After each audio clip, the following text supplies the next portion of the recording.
Hello there folks, hope you're all keeping well. The Six Nations is back, I'm back making rugby videos, and hopefully an exciting 5 weekends of rugby to look forward to over the next 2 months. I'm not going to go into any more of a big introduction, we're just going to crack on and talk about the first match of round 1 of the 2022 Six Nations, Ireland against Wales.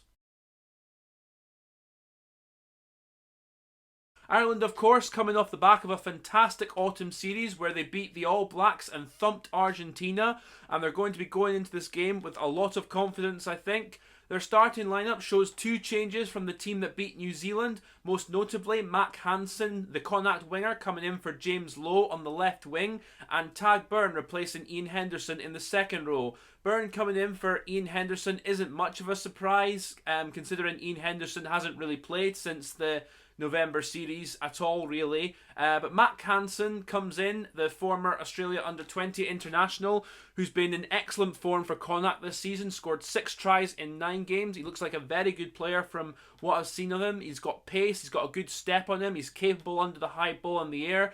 I will say I'm a bit surprised though, Andy Farrell hasn't given Robert Baloucoune a starting spot on the right wing, considering how well Baloucoune has been playing for Ulster this season, and he looks like he's got a big future in the game ahead of him too. But Andrew Conway is of course a very capable winger and a very, very good rugby player in his own way as well.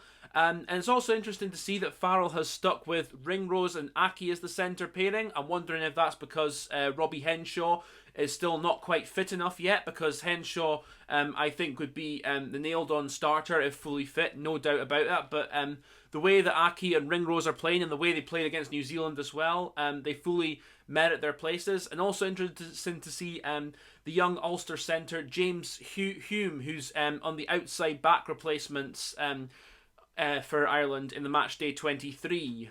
As for Wales, the most notable name on the team sheet in the backline is Josh Adams, starting at 13 ahead of old-timer Jonathan Davis. Jonathan Davis has not been on his best form for the Scarlets this season from what I gather, but it's an interesting choice to move Josh Adams to 13 with Nick Tompkins inside him at 12. Dan Biggar, of course, is captaining the team for the first time. Alan Wynne-Jones obviously still not fit, looking like he's going to be out for the entire championship, even though Wayne Pivac says it's possible he might be fit again before the end, but we'll see as that goes on. Of course, Wales still missing a lot of experience and a lot of other key players, most notably George North and Justin Tipperick among them, and it'll be interesting to see how their back row does.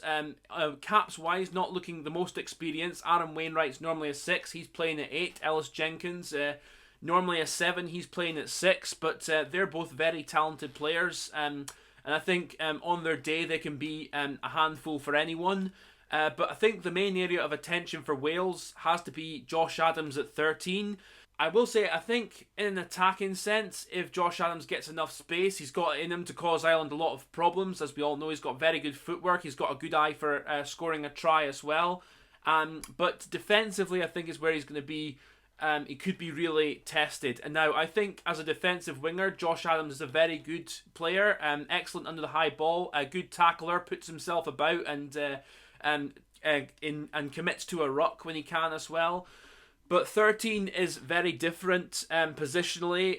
You've got a lot more decisions to make. I think it's personally the hardest position on a rugby field that you can defend.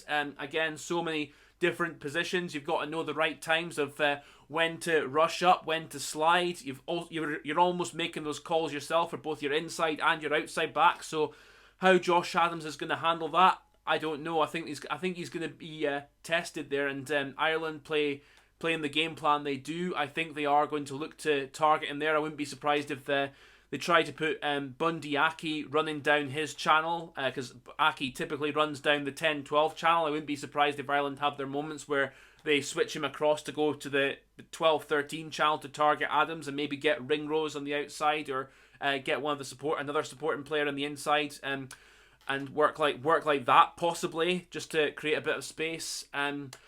But yeah, so that's going to be a real test for Josh Adams there. And for Wales overall, I think they have to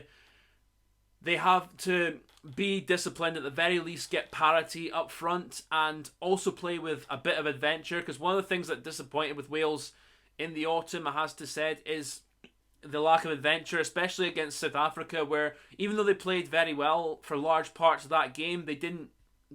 For most of the game, they didn't look like they were going to break the Springboks defence down, and eventually, of course, they cracked themselves, and South Africa got the winning try near the end of that match. For Ireland, I think I expect them to play very similarly to the way they did against New Zealand, try and pulverise Wales at the breakdown, and also be look to target the set pieces as well. And it has to be honest, the Welsh set piece during the autumn was very mixed bag, to say the least. Very poor against New Zealand, a little bit better against South Africa, and then mixed against Australia, where they struggled to beat the Aussies despite having a man advantage for most of the match.